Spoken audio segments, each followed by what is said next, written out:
Henry Olson writes at National Review. He is a fantastic observer and political wonk, observing election results. He has been a prophet in terms of what kinds of groups are going to vote for whom. He has a new book coming out called The Working Class Republican, Ronald Reagan and the Return of Blue-Collar Conservatism, which makes the case that Ronald Reagan was in the tradition of FDR, not the opposite of FDR. A really interesting case, and we'll talk to him about that. Have we got him? Henry, are you there? Hello. Hello, how are you? I'm pretty good. How about you? All right, all right. Well, it's been a while. So the last time we talked, it was before the election, and I remember you were one of the very few, vanishingly few, who were predicting it was going to be close. As I recall, you said it was going to be within 2 points, I think, when everybody else was just saying Trump was going to be blown away. Yep. You get to sound like that. I put out a prediction memo on the Sunday before election that said it was likelier that Trump would win than Hillary wins by more than 3. And for about 48 hours, people thought I was the biggest fool in America. You know, it's funny. I read that, and I was going to come on the air and say that I agreed with you, and I lost my nerve. I did not have your courage. But you were also, I mean, I referred to you as a Cassandra, as a prophet that nobody listens to, when you talked about the fact that the GOP especially was ignoring the Reagan Democrats, the blue-collar, mostly white guys who had voted for Reagan but were normally Democrats. And that's really what happened for Trump, isn't it? Oh, absolutely. He's the first Republican presidential candidate since Ronald Reagan and George H.W. Bush in the first term, when he was basically running as Reagan's stepchild, who's connected with these people. It's been over 30 years since the last time a Republican presidential candidate got these people excited. And it's because Trump was focusing, albeit a little bit crudely, on some of the same themes, that government stands behind the average person's assault of the American economy, not the business person, and that he had their back. And, you know, his crudeness bothers me too, and yet somehow I feel that maybe his crudeness is part of what is, connecting with people. It could be, or I think it also might cause him more problems with other types of voters that off-balance some of his support that he gets. But the fact is, polls show that the things he was talking about, voters of this group, the working class, normally Democratic or independent voting person, had all of these ideas before Trump stepped on the scene, that they were suspicious of immigration, they were suspicious of trade, they didn't want Social Security and Medicare cut, they wanted jobs, and what Trump did was feed a demand rather than create one. So I think if somebody had been as strongly in favor of those views without the crudity, it actually could have helped. Do you think that this is going to transform the electorate over time? Do you think this was a transformative election or just a glitch? I think that's the choice we have. I mean, what we know is that there's this voter bloc that is large and strategically situated in the upper Midwest, who controls states, who don't want what both parties were offering before Donald Trump. And I think a Republican Party that says, okay, these people are part of our coalition, and we're going to let them have some of the things they want and bring them into the tent, which is what Ronald Reagan said. I think that party becomes the new majority party for the next 10 to 15 years. A Republican Party that says, nah, actually, we're going to do the same old, then I think the voters will still want those things, but they won't have a home, and they'll be casting about. And that's the next transformative election. Well, this is the thing. One of the, obviously, since you're at National Review, you know this as well as anybody, one of the big arguments going on is whether Trump is actually destroying conservatism. Do you think that that's a danger? I think what we need to do is think the way Reagan thought, which is that conservatism contains many different definitions, that it contains social conservatism, it contains what now would be called economic nationalism, it contains small government conservatism, and to think that any one of those parts is the whole destroys the opportunity. Conservatives love to talk about the founding. Well, the founding combined 13 different colonies into one country, and they said one of the flags is that famous snake flag. We all hang together, or we all hang by the noose separately. And I think that's true of conservatism today, and it's time that free market conservatives understand that. So you've written this book. It hasn't come out yet, but it's this month, I think. Yeah, it comes out at the end of the month. Excellent. You can pre-order it right now on Amazon, I Barnes will- and Noble, or I will through do the HarperCollins website. I will do that very thing. The Working Class Republican, Ronald Reagan, and the Return of Blue-Collar Conservatism. Now, the argument is basically that Reagan was in the tradition of FDR. Is that right? That's right. I mean, when you take a look at the arguments that split the early conservatives from FDR, Reagan on the decisive issues was more in favor of what FDR was saying. It's just say he believed that government, even the federal government, had a role to play in making sure that no person suffered from want, that every person had an opportunity to advance as far as their abilities could take them. He even told many audiences, including the television audience listening when he endorsed Barry Goldwater, that nobody in America should go without needed health care because of a lack of funds. And that meant that he was willing to tax and spend to get it. And that put him more in the FDR tradition than in the Hoover or the early libertarian conservative Bill Buckley tradition. I mean, he always said that. He always said that I didn't leave the Democrat Party left me, right? And that he had been an FDR guy. He always talked about that.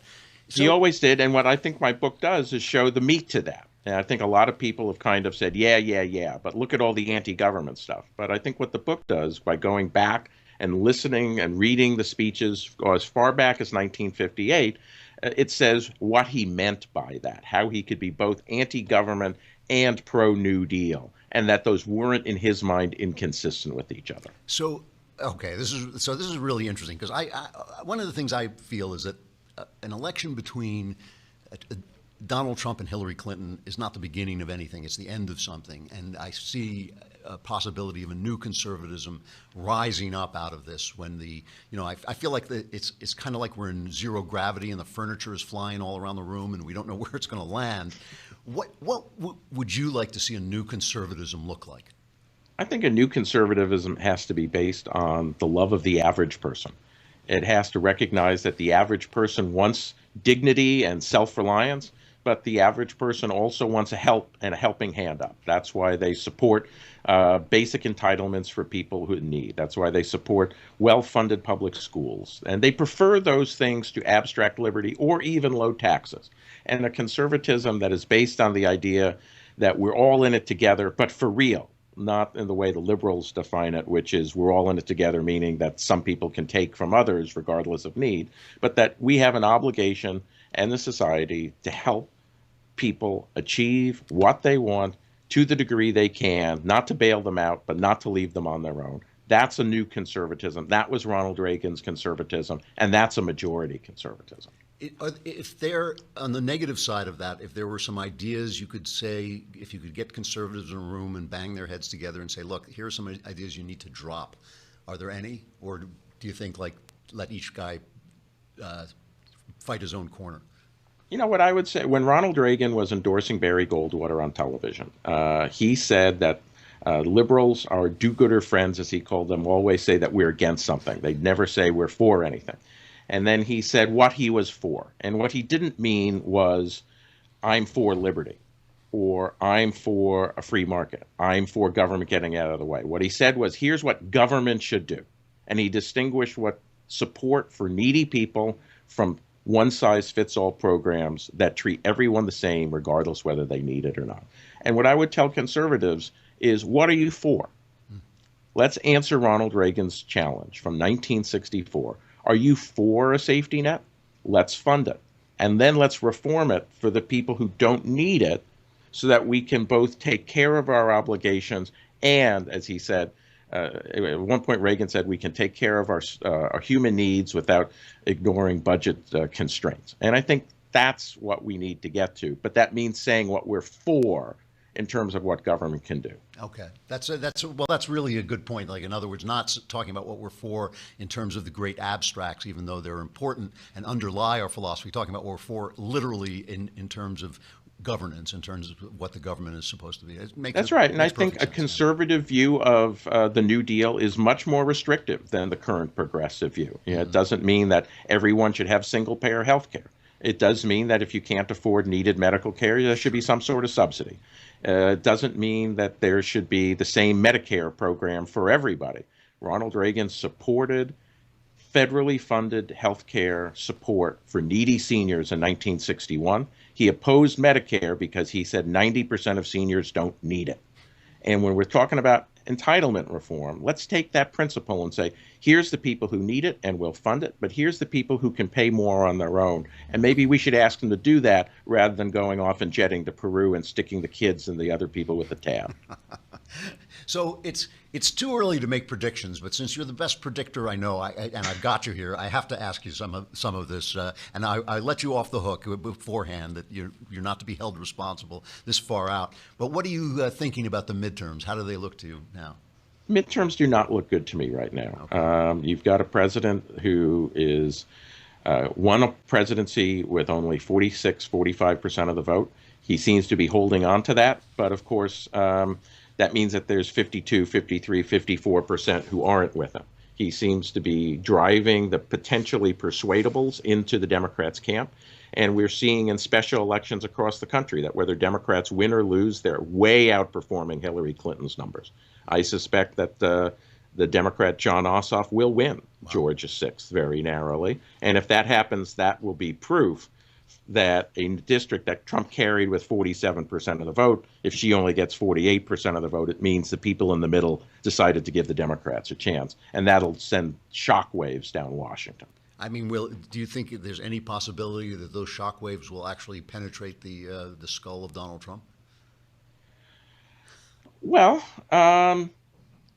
Trump got where he is in life by being strong-willed and by being flexible. And if he can see that he needs to be both in this case and not throw away the flexibility, then I think he can adapt and move on. If he, however, looks and says none of this matters and just drops a rigidity that he actually didn't have in his business career, then I think it'll be very bad for the Republican Party. Interesting. One last question. You know, after this Paris Accord thing, Obama talked, to my mind, hilariously about people rejecting the future, which is hilarious only because it posits that he knows what the future is and we are rejecting it. But you have also talked a lot about demographics. I mean, you've talked about changing racial demographics and have indicated that you feel that they're somewhat predictive of outcomes. Is the future progressive by nature in your mind? I mean, is the Republican Party fighting a losing battle against the changing racial makeup of America? No, I don't think so at all. I think the people who are recent immigrants come from a non-English tradition. Almost all of the immigrants come from countries that have stronger degrees of ideas of society and community than the founders of America did. But they also want the things that all immigrants do. They want an opportunity to rise. They want an opportunity to provide for themselves. They're here because they see our country as giving them something the home country did not. A Republican Party that asks them to basically become descendants of 18th century Scots-Irish or Englishmen and adopt that view of individuality is one that will have no resonance with them. But one that says, look, we agree with you that community has an obligation, and here's how we interpret it in a way so that you get the best of both worlds, the stability that you want and the opportunity that you crave. Well, that's what the New Deal offered. That's what people said the New Deal offered. In the hands of the progressive, it doesn't offer that, but in the hands of the conservative, it's what should attract the new immigrant, the Asian, the Hispanic, and over time even attack the African American, who at heart really wants that, even though they distrust the Republican Party's ability to provide it. Henry Olson, author of The Working Class Republican, out this month, The Working Class Republican, Ronald Reagan, and the Return of Blue-Collar Conservatism. Henry, where should people look for you, aside from on Amazon and the rest? I can be found on Twitter at Henry Olson EPPC. I have a website, henryolsonpolitics.com, and I'm at the Ethics and Public Policy Center, where I'm a senior fellow. Well, thank you very much for coming on. I hope you'll come back as we get closer to the midterms. I'd be delighted to come back. Thanks for having me on, Andrew. Thanks a lot.